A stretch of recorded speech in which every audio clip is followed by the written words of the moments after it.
Support companies that help support the Stoney Ridge Farm. Subscribe to the channel and contact Farm Fence Solutions for all of your fence building and tornado wire needs.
Hey there folks, this is Josh, Stoney Ridge Farmer. Welcome back to another hot day here on the Stoney Ridge Farm. Today is a day of knocking stuff out. So I've got to go move the cows over to a new section of pasture. I got a little bit of fence repair to do. I've got to go check on the flat tire on the Massey Ferguson tractor over here. Got a little bit of chicken stuff to do. I've got to give the cows their Gatorade, and you'll see the Gatorade here in just a second. We're just going to go out. We're going to have a little bit of fun here on the farm. I'll show you guys kind of what's going on. We're going to get busy picking tomatoes. Got a lot of canning to do. Awesome. I'm going to be making tomato juice later this afternoon. So let's get busy. I ain't afraid of work. I ain't afraid of play. I ain't afraid to get the job done and do it my own damn way. I ain't afraid of life. Times like this. If you mess with my freedom, I'll tell you just what you can kiss. So welcome to a morning on the Stoney Ridge Farm. I'm cruising down to the cows right now. Got to make sure they've got water, which I can see it running already. So we've got water. We're going to be opening up a new section of pasture that has a lot of shade for the cows because it's been hot. It's been in the 90s.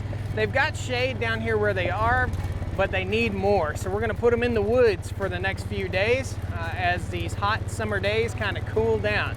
We've also got a tractor broke down on the other side of the farm. I will show you how this happened. I got a flat tire and I didn't get a hole in the tire. I got a disaster with a tire. So we may end up having to get the Unicorn Dodge, hook up the trailer and pull this tractor up on the trailer. So we'll see. Let's get up here in the pasture. We've got some Gatorade for the cows, and that's the Gatorade, that Morton salt block. Those are trace minerals, and the cows require trace minerals in order to keep their minerals up, I guess. So just like you have to have minerals, cows have to have minerals too. They can't just get everything from grass, so we've got to give them their minerals.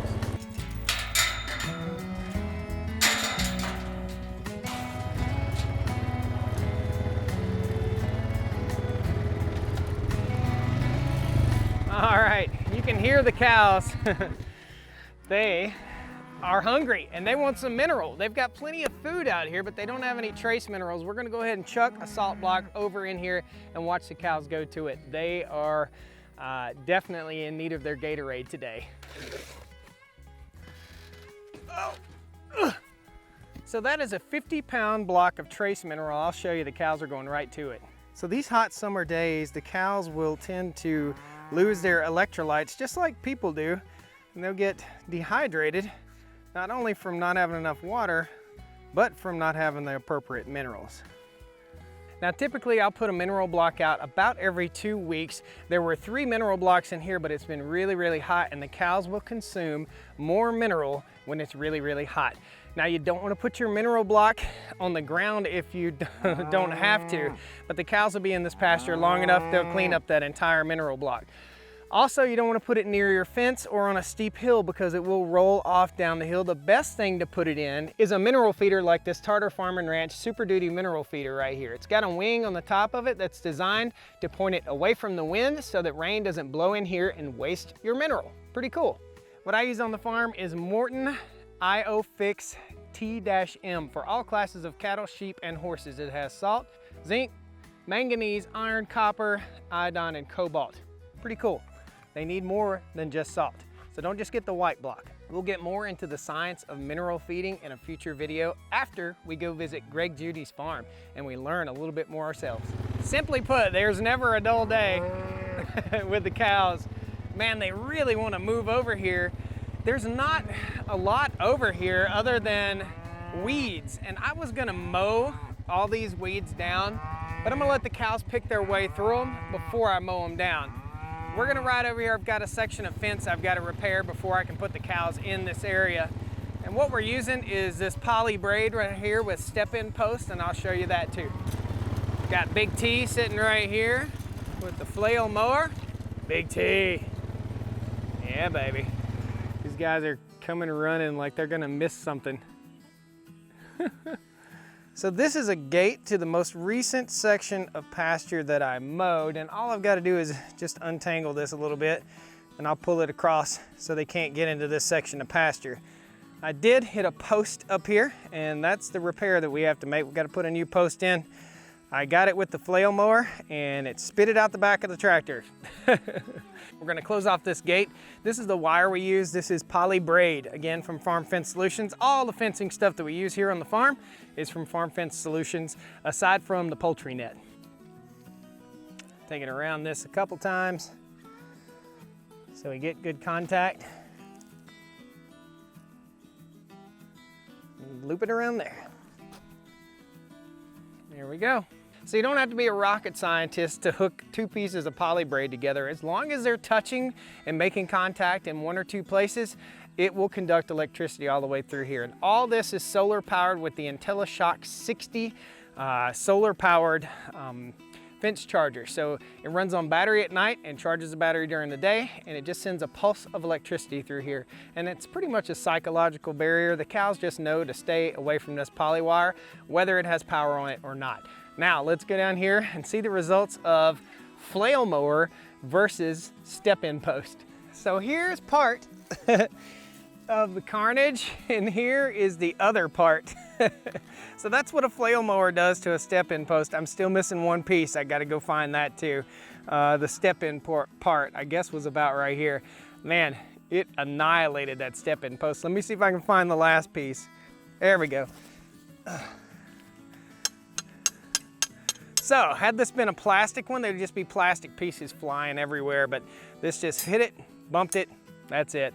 So we're gonna go ahead and we'll put a new step-in post in right here, and we'll tie this wire back together. Really, really, really simple repair when you cut a piece of poly like this. Here's the new step-in post. All I do is just put my foot right there, step it in. It's got the pigtail right here. These are the short pigtails. I'll post a link to Farm Fence Solutions for you guys down there if you want to check them out. You can order these on Farm Fence Solutions. They'll ship them right to your door. The bad thing about a step-in post, there it is. Sometimes you got to find a good soft spot to put them in the ground. So the repair is simply a knot. I just take and tie this in a knot. I need somebody to hold this wire for me, but I think I can get it. I'm gonna tie my finger. I'll be permanently affixed to the fence when I get done here. Perfect. Nice. That's it, just that simple, just a knot. Now we need to go down the fence line and make sure we get rid of any of that. There, we just get it off the fence. That is dog fennel. Crappy weed that cows will not eat.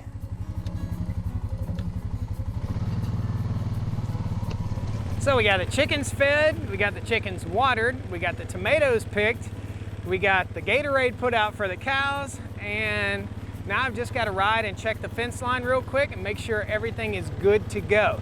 If not, then we got to make more repairs. Lessons learned on the farm. Boy, am I glad I did this little fence line check. Anytime we're moving the cows or doing anything like that, got to check, keep a good check on the fence lines. This wire seems really, really tight. Why is it really, really tight? It doesn't, something's not right down here. So let me walk down.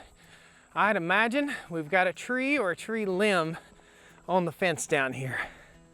Good thing I'm checking. So these two bottoms, I just mowed that bottom there and it's coming back awesome and lush. It's almost knee-high and fescue down there. So yeah, I see a little bit of a tree. Whenever you're running fence line through the woods, guys, it's a constant hassle. It's something to keep in mind. That's why all the way around our entire permanent fence line, you have room to drive so we can keep our fence lines maintained appropriately.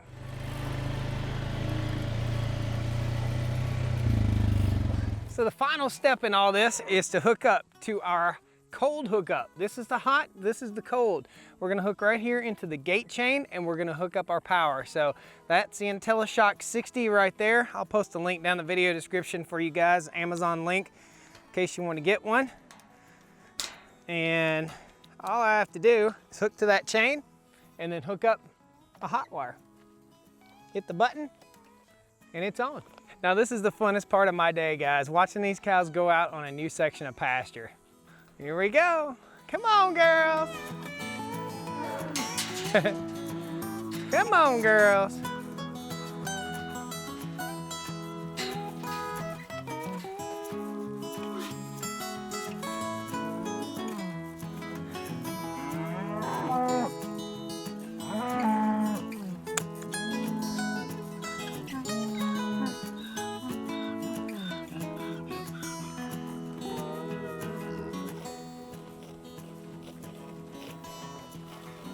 I don't know if where you guys live, if you have chiggers and ticks like we have here. We have a little bug called a chigger, and that thing will sting you and bite you and set up a nest in the middle section, any hot spots, under your arms, behind your knees, in your crotch area. It is a bad, bad day. So as soon as we get done with all this stuff, I've got to go jump in the shower immediately. That's the cure. So you got to get in the shower within about an hour and a half of being exposed, or I'll be itching for the next 3 weeks, man. Chiggers are really bad this hot, dry part of the summer. This is our entire herd right here, and it's about 31 cows. Cows, calves, heifers, and bulls. And I believe our bull is doing a great job breeding everybody, ready to rock and roll. So a lot of weeds in here, probably 2 or 3 days, they'll have trampled 90% of those, and I can just go in and knock the tops out with the mower. Really cool, guys.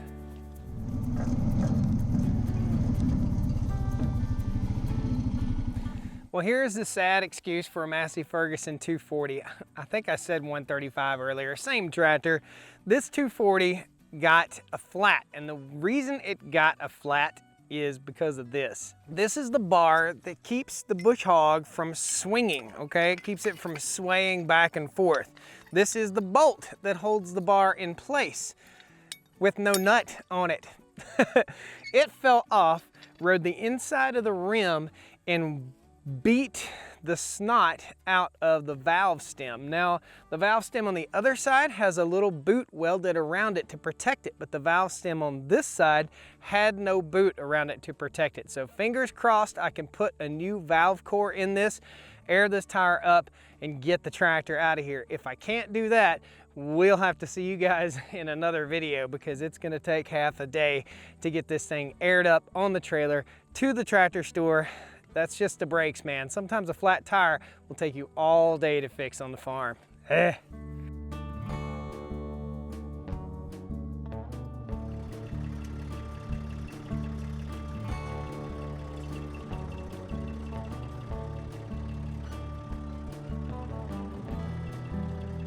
So the reason I'm not trying to take this tire off myself is because it's loaded. In other words, it's full of liquid, it's full of fluid. And it's heavy, man. It's not gonna work. What I was gonna try to do is not gonna work. So we're gonna see you in a future video repairing this thing. What a bummer. I gotta go get the truck, hook up the trailer. and bring the trailer over here and just drive this tractor up on it. That's what makes the most sense. The cows are down in the woods just fussing, like, murr, murr, murr. They act like they're lost, or maybe they're just happy. Oh man. So guys, that's what's going on here on the Stoney Ridge farm today. Just had to move the cows. It's gonna be a fairly involved process getting this tractor loaded up and getting the wheel repaired. That's a bummer. If it would have had that protective little ring on there, would have totally saved my butt. Last night, we'll give you a little drama what went on the farm last night. There was a huge explosion last night on the farm, and I'll take you up there and show you what that huge explosion was. I heard something just go boom in the middle of the night, so we'll take you up there and show you that. So the explosion that I heard in the middle of the night occurred somewhere near my house, but I couldn't tell where near my house until the next morning when I got up and figured out where near my house. A pickup truck evidently came blasting through here and creamed the guardrail right there, just creamed it, went flying through the air and landed in the bushes over there. My neighbor, I asked them if they heard something go boom. They said, I think so. Was that why there was a truck over in your pasture last night? Yeah, that was. Nobody called the cops, nothing went on. I didn't see it. It was pitch dark. It was about 9:30 at night, but a huge, huge explosion, just boom. And what that explosion was, I believe, was either the truck crushing itself or the airbags blowing in the truck. What a disaster, man. Before I got the guardrail put up right there, the state put the guardrail up, cars ended up in my pond, which is right down here all the time, guys, all the time. So that's the brakes, them's the brakes. So I got to spend the rest of the day loading up the tractor and taking it to the tire store. Got a rainstorm on the way. Your prayers have been answered. So we're getting plenty of rain on the farm, guys. I appreciate you. The grass is growing good. If you have any questions about what's going on here on the farm, please post those questions. If you have any ideas for future videos, let me know. Thanks a lot, guys. We'll see you next time on the Stoney Ridge. Come on